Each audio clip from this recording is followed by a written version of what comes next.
Hello and happy Monday, March 25th, 2024. I'm Dr. Jess Steier, public health scientist and host of the Unbiased Science podcast. Come read the health and science news with me while I drink my second cup of coffee after a very chaotic school drop-off. So this first article comes to us from NPR. The title is Most Animals Don't Go Through Menopause. So why do these whales? So menopause is considered this biological quirk that's largely exclusive to humans and some whale species. Species? I kind of pronounce that both ways. Typically, you would think that the best way to propagate genes is to get as many offspring as possible into the next generation, right? And so in theory, the best way to do that is almost always to reproduce your whole life. And this is the case for many different species, except obviously we know humans, and so now these whales. So there are 5 species of toothed whales that undergo menopause. They are the short-finned pilot whales, false killer whales, narwhals, and belugas. So the researchers found that not only do menopausal female whales live on average 40 years longer than females of other species, they live longer than the males of their own species. And they think that the reason for this could be tied to reproductive competition.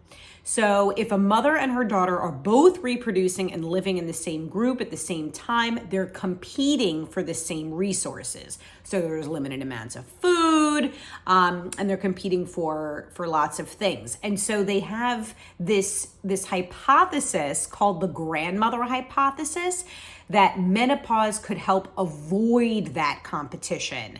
And older females can better protect their offspring and better ensure their genes are passed on by instead helping to protect and provide for their children and grandchildren. Wow, this is a really, really fascinating article. Okay, so this next article comes to us from AP News. The title is Mifepristone Access is Coming Before the U.S. Supreme Court. How safe is this abortion pill? Mifepristone is one of 2 pills used in the most common type of abortion. We're talking about medical abortion versus surgical abortion.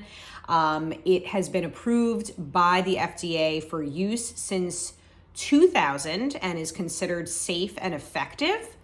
But tomorrow, the U.S. Supreme Court is going to take up a case that could impact how women get access to mifepristone.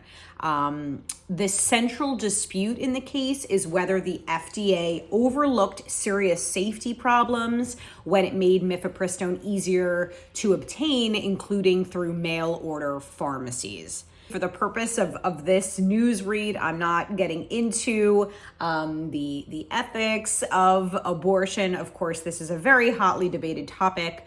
I want to approach this from a scientific perspective, specifically looking at the safety of the pills. Earlier this year, a medical journal retracted 2 studies that claimed to show the harms of mifepristone. The studies were cited in the pivotal Texas court ruling that brought the matter before the Supreme Court in the first place.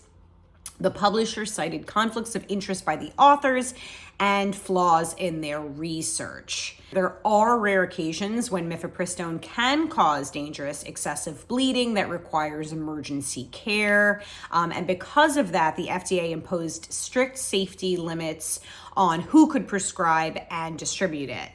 So specifically, only specially certified physicians and only as part of 3 mandatory in-person appointments with the patient getting the drug.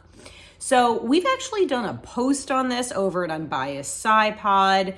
I wonder if I can link to this on YouTube, I will do so. The point of this is that when we're comparing mifepristone to other FDA-approved medications, the risk of adverse events is quite low. This next article is from CBS News New York. Child diagnosed with measles on Long Island, authorities said.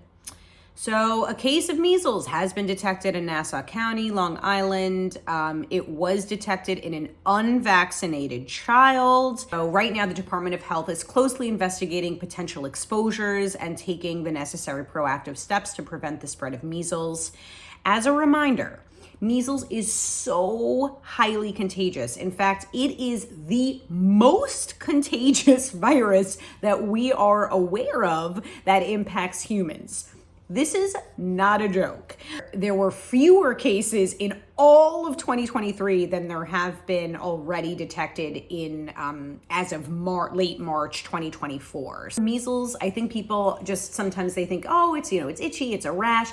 It can actually lead to much more serious complications, including pneumonia, brain swelling, also known as encephalitis, and even death. So this is not something that we should take lightly. And the amazing thing is that we have vaccines to protect against this.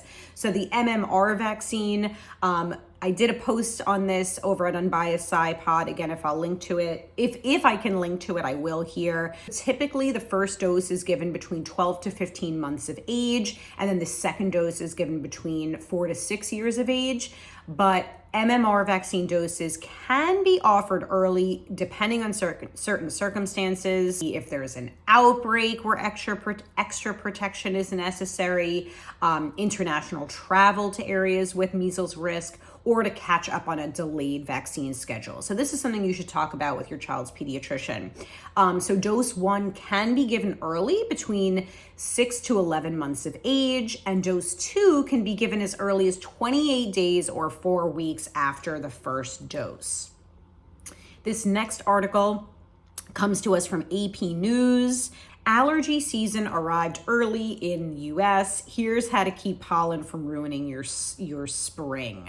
So more than 80 million Americans deal with itchy eyes, runny nose, and other symptoms of seasonal allergies. And this year, it's here earlier and stronger than expected. Some believe that the season will actually be longer than other years, assuming the weather remains warm. And so experts say that climate change has contributed to this and has led to longer and more intense allergy seasons. In terms of which cities have it the worst, the top 5 so far this year are Wichita, Kansas, Virginia Beach, Virginia, Greenville, South Carolina, Dallas, and Oklahoma City. Some of the most common tree pollens that cause allergies are birch, cedar, cottonwood, maple, elm, oak, and walnut. There are also grasses that can cause symptoms, including Bermuda, Johnson, rye, and Kentucky bluegrass. Keep windows closed if you're at home or in your car. Avoid going out when pollen counts are highest, and then change your clothes when you get home. And there are pollen trackers. The American Academy of Allergy, Asthma, and Immunology tracks levels, and you can access that on their website. And I can try to link to it here if I could figure it out. There are over-the-counter nasal sprays. There are also antihistamines. Sometimes folks need allergy medications and immunotherapies in the forms of shots or oral drops to help desensitize the immune system. So again, talk to your doctor. Okay, so Wegovy is a weight loss drug, and currently Medicare prescription drug plans administered by private insurers, known as Part D Medicare, they cannot currently cover obesity drugs. However, they may be covered if they are approved for secondary use that Medicare does cover.